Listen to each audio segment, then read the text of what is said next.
Hello, cohort mates. It's Chris coming to talk to you about action research from the Creswell text, chapter 17, a design model that I think many of us may use as we pursue our own research because many of us are practitioners in our communities and, of course, in our schools. So hopefully this presentation sheds some light on a very useful and impactful and actionable design model. Action research is something that I'm very fond of and curious about, and a lot of the research that I've started reading once starting this program has been action research based. And it's very applied and practical, and it is powerful because it can be used by educators and educational leaders to solve problems that they're facing here and now.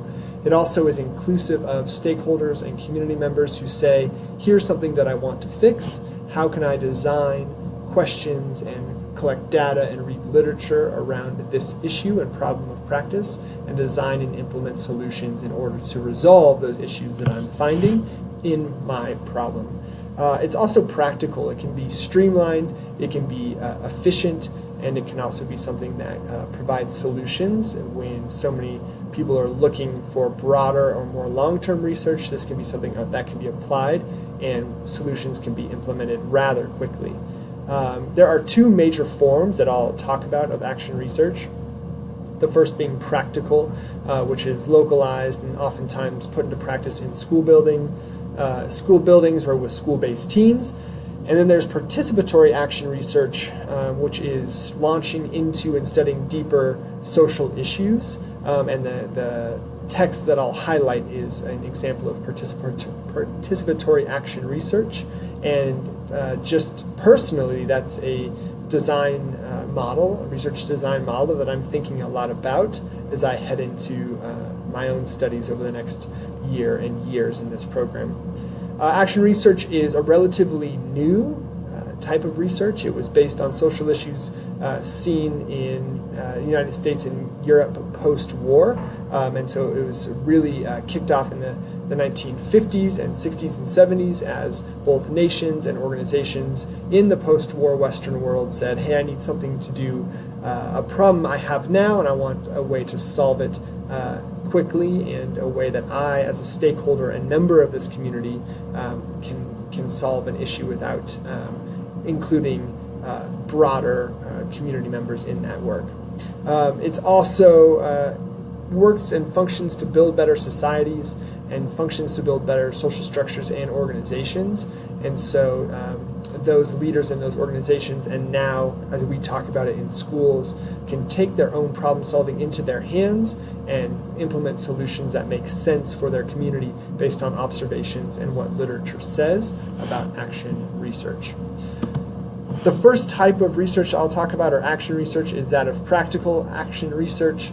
I've seen this in my own school a few times. We've put in our own practical action research model into practice in order to solve some of our more deeply entrenched problems in our school community.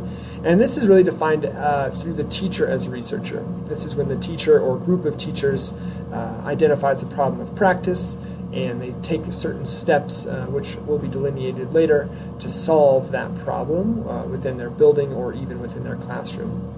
It is very localized, it is very personal, it's high utility, so teachers can say, hey, this is something I want to discover or figure out or problem solve, and I can put the practice into place in order to implement new solutions to this problem. There are 6 very clear steps to practical action research as highlighted here, but it's really asking that deep question, right? What is the question or problem within the school that I want to start solving and fixing now? And this might not solve the whole problem, but action research cycles allow teachers to start problem solving and iterating and solving deeper problems through iterations of action research. An example of that we have right now is a team that's doing action research around why our students here at the school I work at have certain attendance issues. So instead of just saying, oh, they don't care about this or they struggle with that, we're really getting into inquiry cycles around what are the causes of high attendance issues that we're facing in our own school. There is, in this part of practical action research, looking at the resources that are available and doing a review of literature. Often in school-based contexts, the deep academic review of literature does not happen as much, but definitely reading journal articles and periodicals around these issues and concerns certainly help to inform teacher groups and teachers do strong practical action research. The third step is to really identify what information needs to be collected.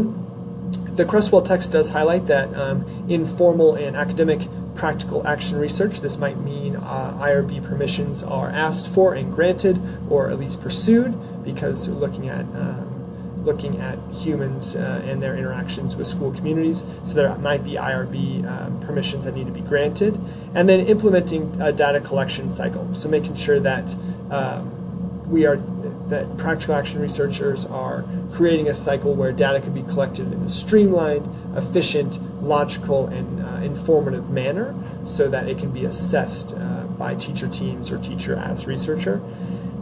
This can take the form of observations, interviews, surveys. It can be both qualitative and quantitative or mixed methods, and so it can be something that teachers with the time or with expertise can design the way they want to collect data in a more refined way.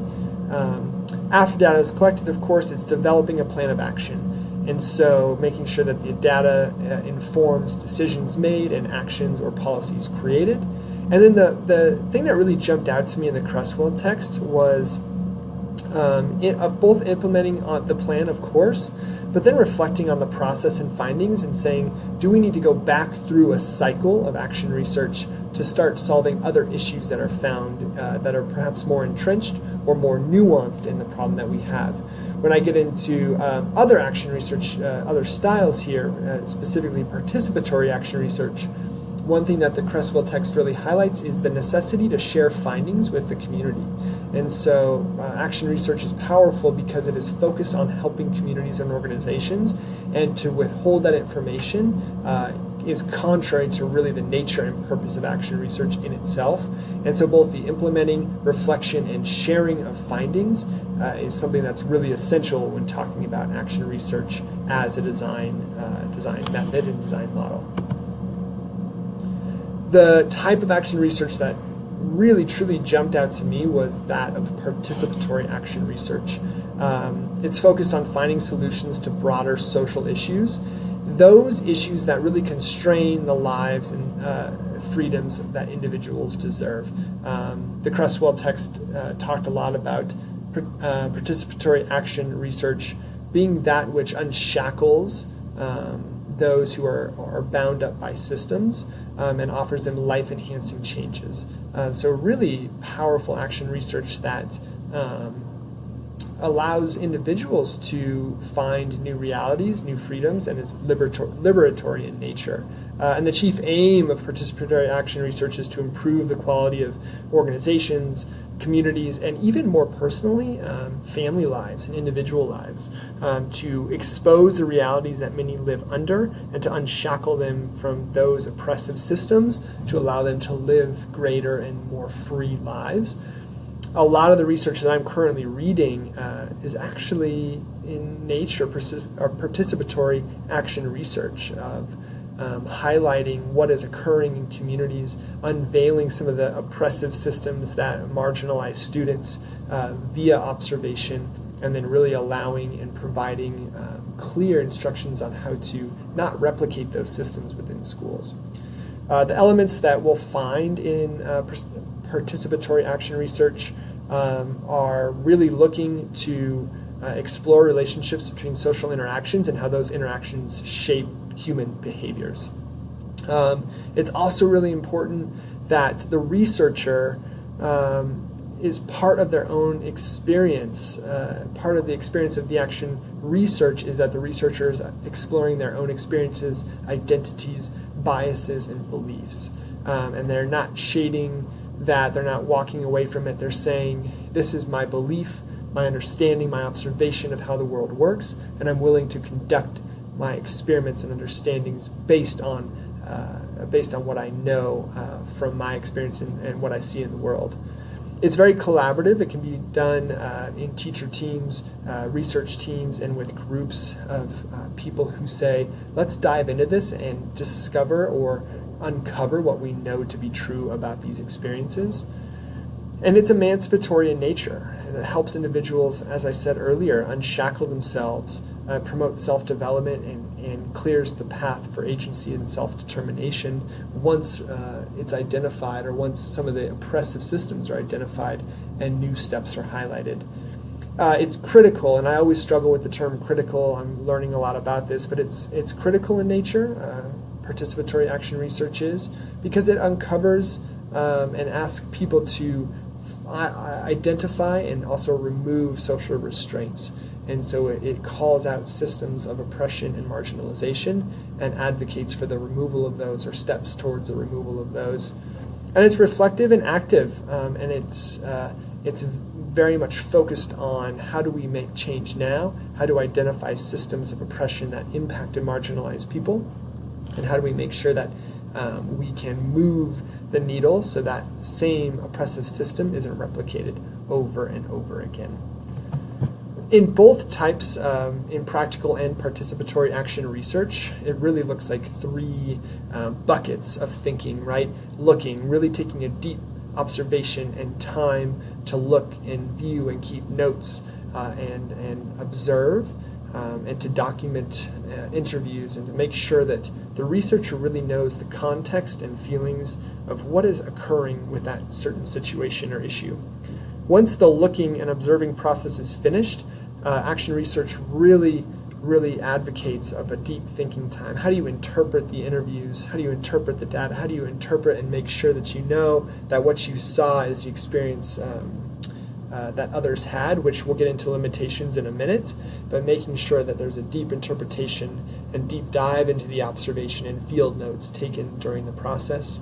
This is also a time to continue the literature review, to have the literature inform the observations that the researcher made, deep reflection on what was seen and heard, and then starting to develop an action plan around how do we respond to what we saw. The third step in that, of course, is to identify a solution and set objectives, to implement the action plan, and then I really love, like I said earlier, is both reflecting but sharing findings. One of the big parts, and we'll finish with this later on, is that action research is for the community. And so sharing those findings is obligatory. It's expected that is the outcome of action research. An example that I saw was Duncan Andrade's Gangstas, Wangstas, and Riders, one of the articles that I did for my own lit review. But it was a 3-year process in which the researcher, Jeffrey Duncan Andrade, with 5 other teachers who he focused on, and then 20 others who were broader, focused on what were the key characteristics of effective educators in urban schools. And he dove in as a teacher in Oakland with teachers to figure out what were the key dispositions, mindsets, and beliefs that teachers had to have to be effective educators. And so his example of that was really that look, think, act process to make sure that he knew that these were the core dispositions that teachers needed to have, and those were based on his observations, field notes, interviews, and reflections over a 3-year period that he dove into the schools with these 5 teachers. There are limitations. I've mentioned this and kind of hinted at it before, that action research is very intimate, and that in that participants should be able to opt out when they say, like, this is too close to home. And so there are reservations around what can happen with action research. It can impact data, so if you're so closely involved in the research, you can sway or skew findings or observations. But it says here, like, in order to make sure that action research is strong, it must be in the best interest of the researcher and of the community, who is the researcher being part of the community and the community in general. Also, consent forms may mislead participants. The Creswell text talked about that. The consent forms in action research might highlight the fact that findings may be negative, and that's a big thing. And I'll end with limitations. A big part of the limitations is that many people in the field and in universities feel that that action research is not as academic as it could be, and it's often viewed as informal, and it cannot be and may not be as systematic as others. I hope that was a clear view of action research, and I hope it gives a good example and overview of a very powerful research design that we can use in our